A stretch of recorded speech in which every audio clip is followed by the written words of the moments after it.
Ako. Ako kilala po ako sa T5. Sabali, ang mga kabataan ko ay hindi dahil nakakilala sa akin. Matagal na po kami sa T5. Sabali, ngayon lang po ako nag-sponsor ng pagkakaulan.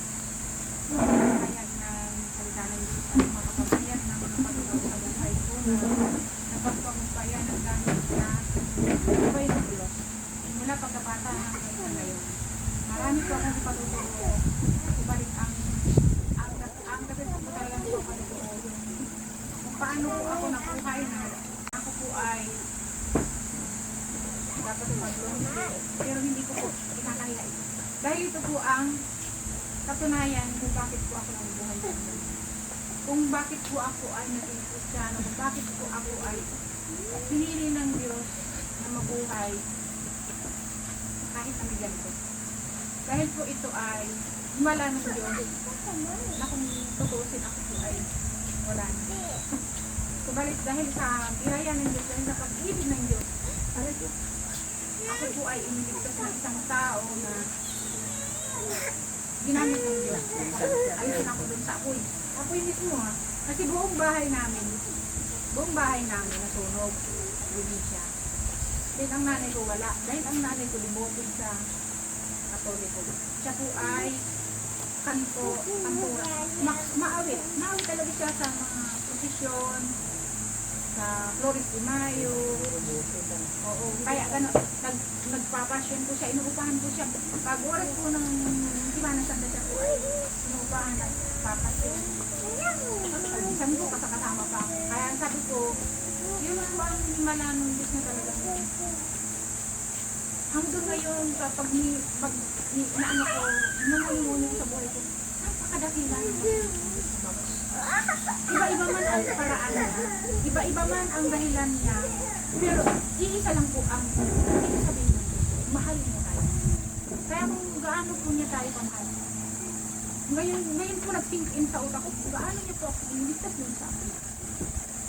At lalong kailangan ko rin gumawa ng gamitin ang buhay ko para mailigtas hindi lang sa apoy ng aktual na apoy, kaluluwa ng bawat isa na nakakakilala sa Panginoon ay naililigtas natin sa apoy ng Diyos. Sabi ko nga sa mga anak ko, ang mga anak ko, pagkamat ako'y Christian, ang mga anak ko ay talaga, hindi ba sila totally nakakaanak sa Panginoon?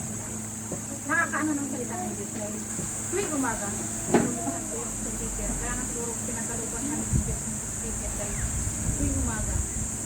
Habang ako yung, habang pagkakamelo, bubuksan ko talaga yung Diyos ako, yung speaker ko.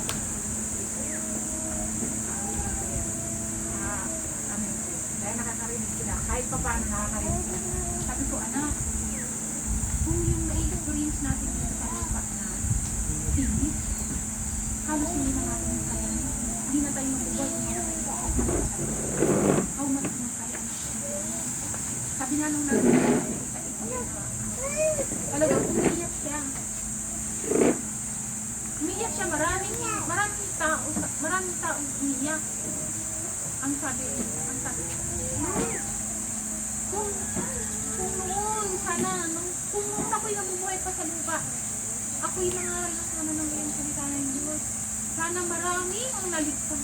Sana marami. Kaso wala na. Hindi na tayo kailangan. Hindi na tayo kung dito na, kailangan pa natin humingi ng hangin. Doon wala. Tubig wala. Kahit gapatak ng tubig wala. Sabi ko, anak, ayoko na. Kaya sabi ko, Lord, iniiyak ko sa Panginoon. Lord, kung hindi mo po akong gamitin mo sa iba. Kung hindi man ako ang gamitin mo sa mga anak ko, gamitin mo sa iba. Baka po, sa paraanan na yun, magamit yung iba para sa mga anak. Kaya, habang mas maaga pa, kailangan natin pagbuon talaga sa Panginoon. Dahil ito na pagkakata. Talaga, tapos yung ako po ay nagkaroon ng asawa dahil yung time na po yung ako ay nagulog sa Panginoon. Nagkaroon ako ng isang problema na hindi ko kayang i-manage. At ako sa ama ng mga anak ko. Nung time na nakakarami nagdanas na ako ng tubig. Hindi magandang ikisama sa asawa.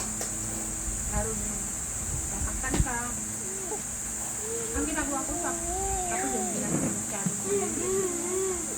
Puro kunting tibot. Yung mga tibot masakit sa'yo. Kasi parang hindi ka rin itigil. Pagkagabi, pero wala yung ano ng mga anak na dito. Lord, kung ano man po ang darating pa na mga pagsubok sa buhay ko, sana po, pinigil ako ng lakas sa inyo na magabayan niyo po ako. Bagamat nakakaranas ako ng sama ng loob. Minsan nga, masabi ko pa sa kanya, pagka dumating yung time na sasabihin niya sa akin, ito na. Sabi ko, Lord, patawarin niyo po sa kanya. Bigyan niyo ba po siya ng buhay? Kaya pagalingin niyo po siya sa kanyang sakit para siya po ay makapatawad niyo yung sarili niya at makapahingi siya ng tawad at makapag-sisi siya sa mga ginawa. Tao lang po tayo. Nakakapagsalita tayo. Pero minsan sinasabi ko, Lord, sabi ko man po sa asawa ko, patawarin mo.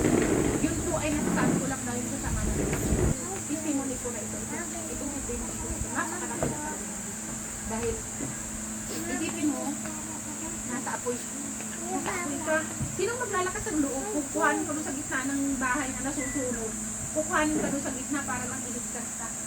Kundi parang angel siya na ginamit ng Diyos para tumita doon sa akin. Diba? Napakabuti talaga ng pag-ibig. Kaya yun lang po. Para dito po ako mag-share